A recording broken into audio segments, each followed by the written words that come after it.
प्यारे बच्चों, class 12 maths exercise 5.1 का question number 8 important. Find all the points of discontinuity of f where f is defined by. ये question f x mod x बटा x if x not equal to zero, zero if x is equal to zero, ये दो conditions दी हुई हैं। Mod x की पहले definition समझ लें। Mod x is equal to x if x greater than equal to zero है, जहाँ जीरो सेपरेट ही लिखा हुआ है तो जहाँ केवल ग्रेटर देन जीरो ही लगा लेंगे। Minus x if x less than zero, ये डेफिनेशन है मॉड एक्स की। इसका मतलब हम कॉन्टिन्यूटी कितने पॉइंटों पर चेक करेंगे। एक तो चेक करेंगे लेस देन जीरो, इधर -1 आएगा। जब लेस देन जीरो होगा ना, ये वैल्यू एक्स की कितनी आनी, माइनस एक्स। मॉड एक्स कितना बन जाएगा, माइनस एक्स बटा एक्स -1 बन गया ना। ये तो है लेस देन जीरो, तो ग्रेटर देन जीरो होगी जब, तो मॉड एक्स की वैल्यू कितनी है, एक्स। एक्स बटा एक्स बन जाएगा, वो कितनी, 1। तो एक जीरो पर चेक कर लेंगे, -1 पर चेक कर लेंगे और 1 पर चेक कर लेंगे। लेस देन जीरो पर चेक करेंगे एक्स, तो इस जीरो पर एक्स जब जीरो है, जब एक्स ग्रेटर देन जीरो है। लो देखो कैसे करना। अब at x less than zero, लो पहला केस लेते हैं लेस देन जीरो वाला। Case 1, let c be any real number हमें सपोज करना पड़ेगा जो लेस देन जीरो है।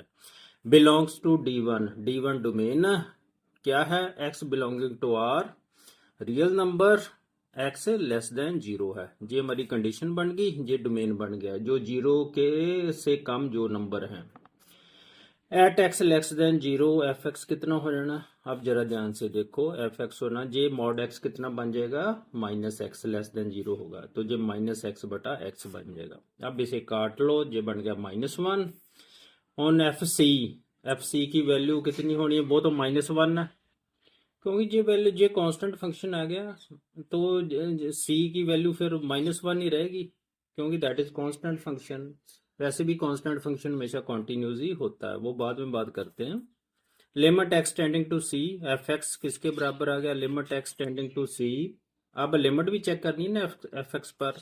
सी पर तो -1 आ गई वैल्यू, सी कोई रियल नंबर है, उसकी जो कांस्टेंट वैल्यू ही आ गई। अब limit x tending to c, f x is equal to limit x approaches c कह देते हैं। अप्रोचेस सी, ये वैल्यू जो है ये कितनी है, लेस देन जीरो, तो एक्स जहाँ मॉड एक्स कितना होगा, -x, तो -x बटा एक्स, इसको काट लो, ये भी बन गया -1। तो limit x tending to c, f x किसके बराबर आ गया, एफ सी के बराबर, वो भी कितना, -1, जे भी -1, दोनों बराबर आ गए। Therefore f x is continuous in the domain D1। D domain क्या है, less than zero, x less than zero, तो इसमें ये फंक्शन कॉन्टिन्यूस होगा। अब at x equal to zero, case 2, x equal to zero पर हम वैल्यू चेक कर लेते हैं। एक्स जीरो के बराबर है, एक्स के बराबर ही होगा। एक्स जीरो, जो एक्स जीरो के बराबर है ना, ये जहां नहीं लेते हम ना, क्योंकि इसने सेपरेट लिख दिया ना ये value. If x equal to zero, तो एफ एक्स कितना होगा, जीरो। लो at x is equal to zero, f x कितना बन गया, जीरो।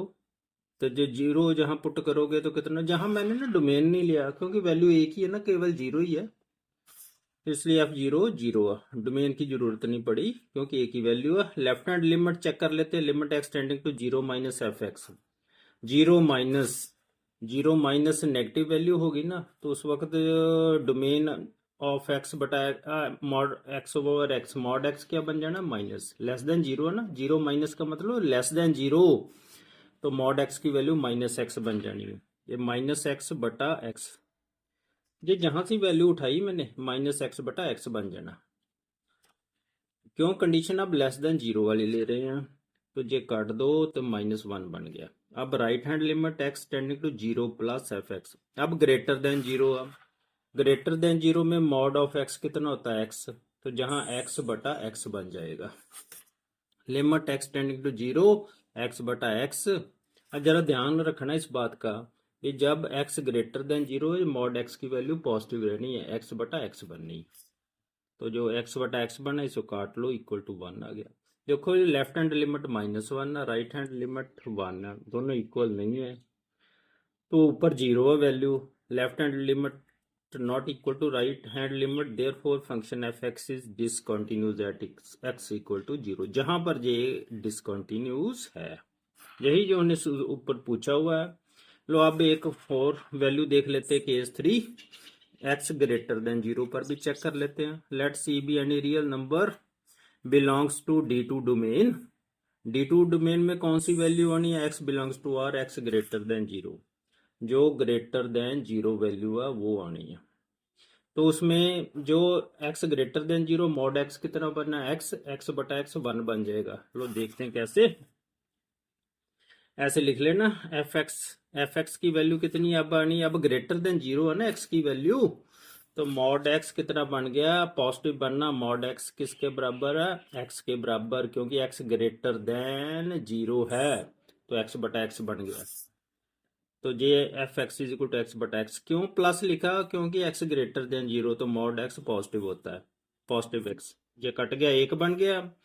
अगर आप जहां c की वैल्यू पुट कर दिए तो कांस्टेंट ही, इसमें कोई फर्क नहीं पड़ना, तो 1 नहीं बना। आ limit x tending to f x, अब x ग्रेटर देन 0 है ना, तो कौन सी वैल्यू लेनी है, ये mod plus limit x tending to c x बटा x, क्योंकि x ग्रेटर देन 0 ले रहे हैं ना, इसलिए x बटा x ही लेना है। लो इसे काट दो, तो ये भी कांस्टेंट वैल्यू 1 आ गई। तो limit x tending to c f x किसके बराबर आ गया, f c equal to 1। Therefore function fx is continuous in the domain D2। D2 कौन सा डोमेन है, x ग्रेटर देन 0, जो वैल्यू ग्रेटर देन 0 उसमें ये फंक्शन कॉन्टिन्यूज है। इसका मतलब डिसकॉन्टिन्यूज इस पॉइंट हुआ है, function fx is discontinuous at x equal to 0।